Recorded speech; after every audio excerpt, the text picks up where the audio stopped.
Number 4 देखते हैं। Particulars of the raw material दे दिया है ₹8 पर लीटर्स के अंदर। एंड के अंदर डिपार्टमेंट 1 जो है रॉ मटेरियल जो है वो स्प्लिट ऑफ होता है प्रोडक्ट्स के अंदर x y and z. Product x जो है वो सोल्ड कर दिया जाता है स्प्लिट ऑफ पॉइंट पे, उसको फर्दर प्रोसेस नहीं किया जाता। प्रोडक्ट वाई और जेड है उसको फर्दर प्रोसेस किया जाता है और उसको सोल्ड किया जाता है after further process. Product y जो है वो प्रोसेस्ड किया जाता है in the department 2 and product z जो है वो प्रोसेस किया जाता है डिपार्टमेंट 3 के अंदर। फॉलोइंग समरी कॉस्ट की और अदर रिलेवेंट डेटा 1920 का दिया गया है। पर्टिकुलर्स के अंदर cost of raw material, direct labour, manufacturing overheads 1 2 3 department के दिए गए हैं। जो प्रोडक्ट है वो दिए गए हैं x y and z. Sales दिया गया है, क्लोजिंग इन्वेंटरी दिया गया, प्रोडक्शन नहीं दिया गया। प्रोडक्शन को हम फाइंड आउट कर देंगे। सेल्स के अंदर क्लोजिंग इन्वेंटरी ऐड करेंगे तो हमारे पास प्रोडक्शन आ जाएगा। सेल्स प्राइस पर लीटर दिया है रुपीज़ के अंदर। बोला गया है कि कोई ओपनिंग या तो क्लोजिंग इन्वेंटरी नहीं है बेसिक रॉ मटेरियल की at the beginning as well as at the end के अंदर। सारे फिनिश गुड्स जो है इन्वेंटरी के वो लीटर्स में है, कंप्लीटेड है, प्रोसेस कंप्लीट है एज टू द प्रोसेसिंग। और कंपनी क्या कर रही है, net realisable value method adopt करके बैठी है allocations of the joint cost के लिए। प्रिपेयर करना है शेड्यूल जो हमको बताया allocation of the joint cost, calculate करना है cost of the goods sold हर प्रोडक्ट के लिए and the cost of each items of the inventory के लिए। कंपैरेटिव स्टेटमेंट भी बनाना है जीपी के लिए। तो यहाँ पर क्या है, जो प्रोडक्ट जो डिपार्टमेंट वन जो है उसमें जो रॉ मटेरियल जा रहा है वो स्प्लिट कर रहा है 3 प्रोडक्ट को। मतलब इनपुट जो है वो डिपार्टमेंट 1 में लगता है और उसमें से फिर 3 प्रोडक्ट बनती है एक्स वाई एंड जेड। तो मैं ये बोल सकता हूँ कि डिपार्टमेंट 1 में जितना भी कॉस्ट लगी है, चाहे वो रॉ मटेरियल की हो, डायरेक्ट लेबर की हो, मैन्युफैक्चरिंग ओवर की हो, तो वो जॉइंट कॉस्ट होगी क्योंकि यहाँ पर जॉइंट कॉस्ट दी नहीं है। लेकिन हमको पता चल रहा है कि डिपार्टमेंट 1 जो है उसमें इनपुट जा रहा है और उससे 3 प्रोडक्ट निकल के आ रही है। इसका मतलब क्या हो गया कि जॉइंट कॉस्ट डिपार्टमेंट 1 की जो कॉस्ट है वही जॉइंट कॉस्ट है। आंसर देखेंगे तो statement of the joint cost allocations of the inventory, ये कैसे देखेंगे हम लोग, तो ए का फर्स्ट देखेंगे statement of the joint cost allocation of the inventory x y z के लिए। एक्स रुपीज़ के अंदर, वाई रुपीज़ के अंदर, जेड रुपीज़ के अंदर टोटल लिखेंगे। सेल्स वैल्यू कितनी आएगी, तो ये जो 10,000 यूनिट्स थे प्लस जो 5,000 यूनिट्स थे दोनों को ऐड करेंगे, मल्टीप्लाई विथ 30 से करेंगे सेल्स प्राइस पर यूनिट से, तो 4,50,000 आएगा। 15,000 को 64 से करेंगे, 22,500 प्लस 7,500 मल्टीप्लाई बाय 50 करेंगे तो 15 लाख आएगा और टोटल में 29,10,000 आएगा।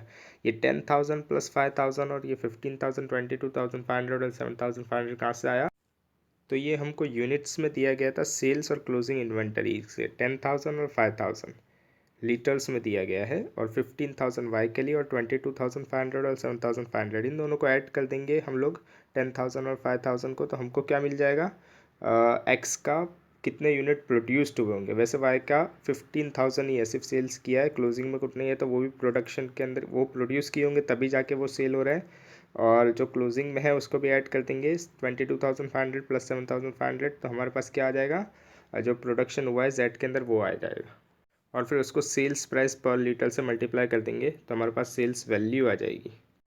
इसके बाद लेस कर देंगे फर्दर प्रोसेसिंग की कॉस्ट को। एक्स में तो लग नहीं रही है क्योंकि एक्स को तो हम लोग स्प्लिट ऑफ पे ही बेच रहे हैं, तो नेट रियलाइजेबल वैल्यू आ जाएगी 4,50,000 एक्स के लिए। वाई के लिए देखेंगे तो 4,50,000 प्लस 2,10,000 आएगा, तो 6,60,000 आ रहा है और 6,50,000 प्लस 4,50,000 करेंगे 11,00,000 सेट के लिए आ रहा है। टोटल करेंगे 17,16,000 आ रहा है, 17,60,000 आ रहा है। नेट रियलाइजेबल वैल्यू निकालेंगे तो 3,00,000 रुपये वाई के लिए, जेड के लिए 4,00,000 रुपये और टोटल के अंदर 11,50,000 आएगा। जॉइंट कॉस्ट को अलोकेट कर देंगे।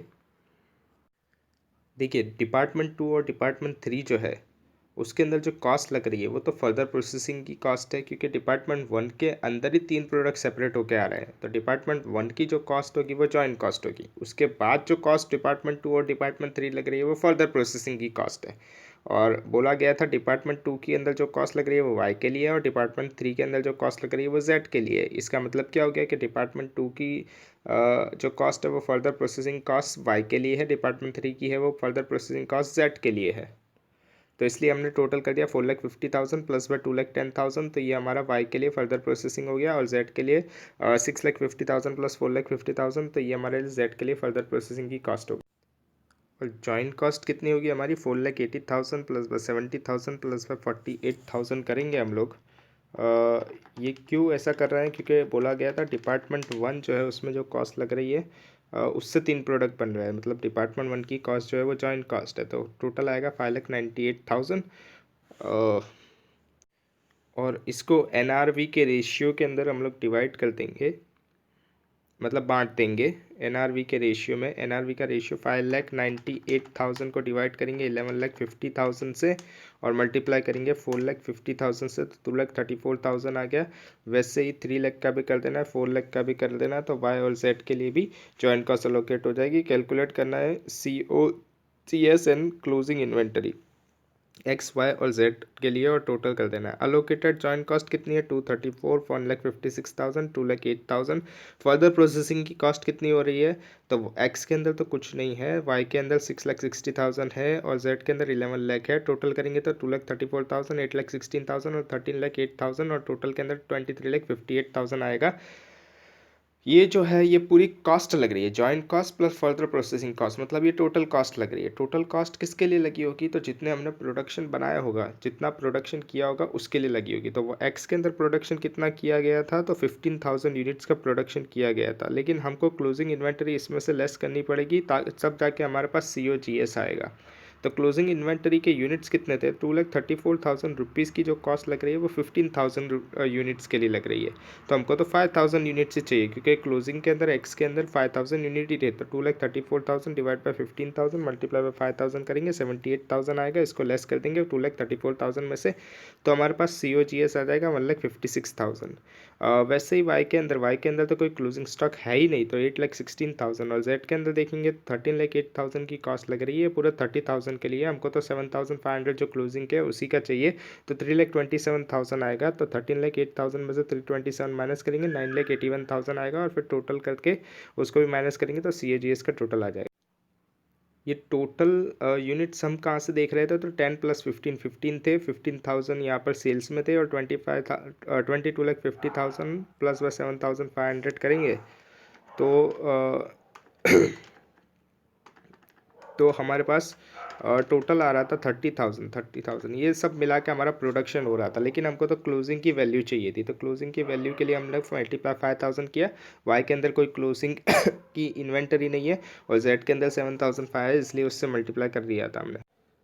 अभी हम लोग GP फाइंड करेंगे, तो कंपैरेटिव स्टेटमेंट बनाएंगे ऑफ GP XYZ के लिए और टोटल लिख देंगे। सेल्स रेवेन्यू कितना था, तो 10,000 यूनिट था। सेल्स रेवेन्यू 15,000 बेचे थे और 22,500 बेचे थे, मल्टीप्लाई कर देंगे सेल्स पर यूनिट से कितना था 30, 64 और 50, तो कितना आएगा 3,00,000, 9,60,000, 11,25,000 और टोटल में 23,85,000। लेस करेंगे COGS कितना हमने फाइंड आउट किया 1,56,000। क्लोजिंग का निकाल दिया था, उसके बाद हमको मिला था 1,56,000, 8,16,000 और 9,81,000। तो इसको लेस कर देंगे तो हमारे पास GP आ जाएगा 144, 144, 144 और टोटल में 4,32,000। कंपनी है जो परचेस कर रही है crude vegetable oil, it does refining the same, और वो रिफाइन भी कर रही है। रिफाइनिंग प्रोसेस के अंदर से हमको 4 प्रोडक्ट निकल के आ रहे हैं स्प्लिट ऑफ पॉइंट पे, SP, N and A। Product A जो है वो फुल्ली प्रोसेस्ड हो गया है स्प्लिट ऑफ पॉइंट पे, और प्रोडक्ट SPN है उसको फर्दर रिफाइन किया गया है और SK, PM and L respectively बनाया गया है। जॉइंट कॉस्ट जो है क्रूड वेजिटेबल ऑयल की और प्रोसेसिंग की वो 40,000 है। अदर डिटेल्स हमको दी गई है प्रोडक्ट एस दिया गया है, फर्दर प्रोसेसिंग कॉस्ट दी गई है, sales at split off point दिया गया है, सेल्स आफ्टर फर्दर प्रोसेसिंग दिया गया है, पी के लिए भी दिया गया है, एन के लिए भी दिया गया है, और ए के लिए जो स्प्लिट ऑफ पॉइंट है वही दिया गया है, क्योंकि उसको स्प्लिट ऑफ पॉइंट में ही बेचा गया है, फर्दर प्रोसेस नहीं किया गया है। हमको आइडेंटिफाई करना है कि प्रोडक्ट जो कि फर्दर प्रोसेस हो ताकि मैक्सिमाइज़ कर सके हम प्रॉफिट को, सूटेबल सजेशन देना है हमको। तो आंसर देखते हैं। तो पहले हम लोग लिखेंगे sales at split off point. Split off point पे सेल्स कितना हो रहा है, तो एस का देखेंगे तो 20,000 है, पी का 12,000 है, एन का 28,000 है, और ए का 20,000 है, तो वो लिख देंगे और टोटल में 80,000 लिख देंगे। जॉइंट कॉस्ट जो है उसको अपोर्शन करना है। तो जॉइंट कॉस्ट किस बेसिस पे अपोर्शन करेंगे, तो sales at split off point पे ही अपोर्शन करना पड़ेगा। क्यों हम लोग sales at split off point पे अपोर्शन करेंगे, क्योंकि जब हम लोग इनपुट डालते हैं और इनपुट में से जब कोई प्रोडक्ट निकलता है तो वहाँ तक की कॉस्ट जितनी निकलती है उसको हम लोग जॉइंट कॉस्ट बोलते हैं। मान लीजिए एक प्रोडक्ट एक इनपुट हमने डाला और उसमें से 3 प्रोडक्ट निकले, तो कौन से प्रोडक्ट को कितनी कितनी कॉस्ट अलोकेट करनी, वो हमको स्प्लिट ऑफ पॉइंट पे ही पता चलता है। स्प्लिट ऑफ पॉइंट एक ऐसा पॉइंट होता है जहाँ पर जॉइंट कॉस्ट जो होती है वो लगनी बंद हो जाती है, जहाँ से 3 प्रोडक्ट निकल के सामने आता है या एक से ज़्यादा प्रोडक्ट निकल के सामने आता है। तो हमको sales at split off point पे ही जॉइंट कॉस्ट को अपोर्शन करना पड़ेगा जब क्वेश्चन साइलेंट हो तब। ठीक है, तो 10,000 कैसा आएगा, 40,000 है, उसको डिवाइड करेंगे 80,000 से और फिर मल्टीप्लाई 20,000 से करेंगे तो 10,000 आ गया। वैसे ही 6,000, 14,000 और 10,000 आ जाएगा।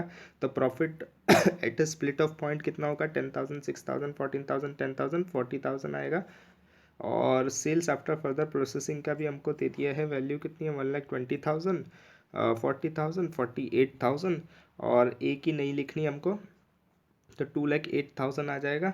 वैसे अगर आपको लिखना हो तो लिख सकते हैं, लेकिन कोई फ़र्क पड़ने वाला नहीं है, क्योंकि वो स्प्लिट ऑफ पॉइंट पे ही जाएगा, उसके अंदर कोई फर्दर प्रोसेसिंग की कॉस्ट नहीं आएगी, उसको डैश करना पड़ेगा, इसलिए यहाँ पर लिखा नहीं है। फर्दर प्रोसेसिंग कॉस्ट देखेंगे तो कितना है, 80,000, 32,000 और 36,000, तो वो लिख देंगे और लेस कर देंगे। और फिर जॉइंट कॉस्ट देखेंगे तो वो स्प्लिट ऑफ पॉइंट पर पोर्शन हुई है, वो कितनी है, 10,000, 6,000, 14,000, तो वो लिख देंगे और ए के अंदर डैश कर देंगे अभी, क्योंकि ए को हम लोग कंसिडर नहीं कर रहे हैं अभी। प्रॉफिट कितना आ रहेगा, तो 1,20,000 में से 80,000 और 10,000 को माइनस करेंगे तो 30,000 का प्रॉफिट। वैसे 2,000 और नेगेटिव में 2,000 एन के अंदर आ रहा है, मतलब लॉस आ रहा है। तो इंक्रीमेंटल प्रॉफिट कितना होगा आफ्टर फर्दर प्रोसेसिंग,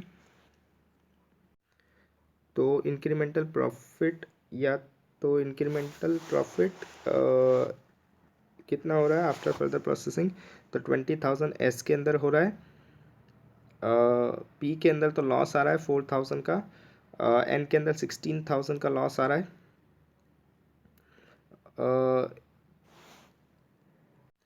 तो हम लोग सजेस्ट क्या करेंगे, तो देखेंगे तो एस के अंदर ही सिर्फ फर्दर प्रोसेस करने पे ज़्यादा प्रॉफिट आ रहा है, बल्कि अगर आप देखोगे तो पी एन और ए के अंदर को तो प्रॉफिट, ए तो मतलब स्प्लिट ऑफ पे ही बिक रहा है, तो पी और एन को देखेंगे तो पी एन के अंदर तो लॉस आ रहा है, इसलिए उसको स्प्लिट ऑफ पे ही बेच देना चाहिए। तो सिर्फ एस को ही फर्दर प्रोसेस करो, बाकी पी और एन को स्प्लिट ऑफ पे बेच दो, और ए तो स्प्लिट ऑफ पे ही बिक रहा है। सी देखते हैं। एक आरएसटी लिमिटेड है, वो प्रोड्यूस करे 3 joint products x y and z, और ये जो प्रोडक्ट है वो प्रोसेस्ड हो रहा है। फर्दर प्री सेपरेशन की कॉस्ट अपोर्शन की जा रही है on the basis of the weighted output of each joint cost. The following data दिया गया है, अप्रैल मंथ का 2022 का कॉस्ट दे दी गई है सेपरेशन तक की 10,000 रुपये, प्रोडक्ट एक्स वाई जेड का आउटपुट दे दिया है, cost incurred after the separation point दिया है, आफ्टर सेपरेशन पॉइंट मतलब ये दे दिया गया है, और सेल्स प्राइस पर लीटर दिया है, आफ्टर फर्दर प्रोसेसिंग दिए गए है, और एट सेपरेशन पॉइंट दिया गया है। ये आफ्टर सेपरेशन पॉइंट की जो कॉस्ट है ये हमारी क्या है, फर्दर प्रोसेसिंग की कॉस्ट है, और सेल्स प्राइस भी जो है वो एट प्री सेपरेशन मतलब स्प्लिट ऑफ पॉइंट, और आफ्टर फर्दर प्रोसेसिंग मतलब फर्दर प्रोसेसिंग के बाद वाली है ये।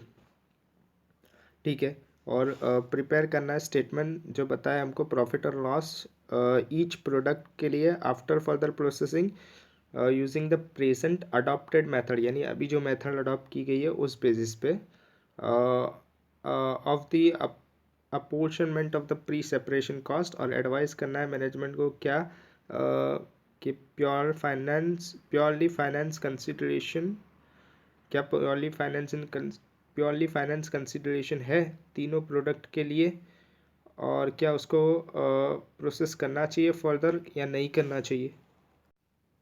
तो करंट के अंदर कंपनी क्या अडॉप्ट करके बैठी है कि वो फर्दर प्रोसेस करके सेल कर रही है एक्स, वाई और जेड को। तो स्टेटमेंट प्रिपेयर करेंगे profit and loss by each product after further processing of the product. तो एक्स वाई जेड लिखेंगे। सेल्स वैल्यू 100, 70 और 80 ये हमारे क्या है, 100, 70 और 80 ये हमारी आउटपुट है, 100, 70, 80। और इसको हम लोग किससे मल्टीप्लाई करेंगे, तो आफ्टर फर्दर प्रोसेसिंग के जो सेल्स प्राइस है उससे 50, 80 और 60 से, ये रहा 50, 80 एंड 60 आफ्टर फर्दर प्रोसेसिंग का। इसमें से फर्दर प्रोसेसिंग की कॉस्ट निकालेंगे जो है 2000, 1200 और 800, और इसमें से जॉइंट कॉस्ट जो अपोर्शन करेंगे हम वो निकालेंगे। अपोर्शन किस पे हो रहे हैं, फिजिकल यूनिट मेथड पे। तो वो कितना है 100, 70 और 80 में 0, 0 पीछे का उड़ा दो तो 10, 7 और 8 का रेशियो बैठेगा। तो 10,000 को डिवाइड करेंगे 25 से और मल्टीप्लाई 10 से करेंगे तो 4000 आएगा। क्यों, क्योंकि यहाँ पर 10 था। और फिर वैसे ही 7 के लिए भी कर देंगे, 8 के लिए भी कर देंगे तो 2800, 3200 आएगा, उसको लेस कर देंगे। तो 5000 में से माइनस करेंगे 2000 और 4000 तो 1000 का लॉस आएगा। वैसे ही वाई के अंदर भी कर देंगे तो 1600 का प्रॉफिट, और जेड के अंदर करेंगे तो 80, जेड के अंदर करेंगे तो 800 रुपये का प्रॉफिट आ रहा है। अभी देखेंगे अगर स्टेटमेंट बनाई प्रॉफिट और लॉस ईच प्रोडक्ट के लिए स्प्लिट ऑफ पॉइंट के अंदर, तो सेल्स वैल्यू क्या होगी, 100 को मल्टीप्लाई करेंगे 25 से, 70 को 70 से, 80 को 45 से। ये हम कहाँ से देखेंगे, तो ये हम लोग ये प्री सेपरेशन जो है पॉइंट 25, 70 और 45 ये ले लेंगे, और इसको आउटपुट से मल्टीप्लाई कर देंगे 100, 70 और 80 से। इसमें से लेस करेंगे जॉइंट कॉस्ट को। अभी जॉइंट कॉस्ट कितनी है, तो जॉइंट कॉस्ट हमने फाइंड आउट की थी 4000, 2800 और 3200। तो उसको लेस करेंगे तो एक्स के अंदर कितना आएगा, 2500 माइनस 4000 करेंगे 1500।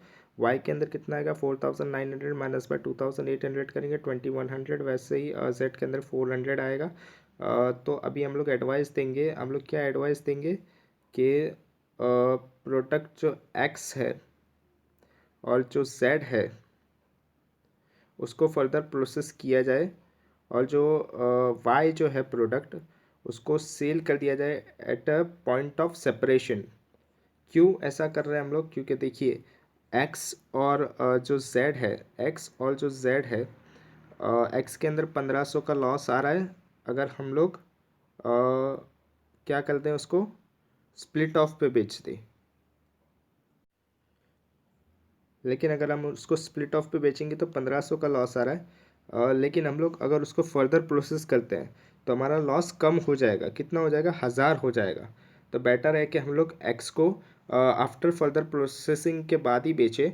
और जेड जो है उसके अंदर स्प्लिट ऑफ पे देखेंगे तो 400 का प्रॉफिट आ रहा है, लेकिन अगर उसको फर्दर प्रोसेस करते तो वो प्रॉफिट 800 का हो रहा है। इसलिए हम लोग जेड को भी फर्दर प्रोसेस करेंगे। और वाई के अंदर देखेंगे तो स्प्लिट ऑफ पे बेचेंगे तो 2100 का प्रॉफिट आ रहा है, लेकिन अगर फर्दर प्रोसेस करेंगे तो 1600 का हो रहा है, मतलब कम हो जा रहा है। तो इसलिए हम लोग वाई को स्प्लिट ऑफ पे ही बेच देंगे, मतलब पॉइंट ऑफ सेपरेशन पे ही बेच देंगे।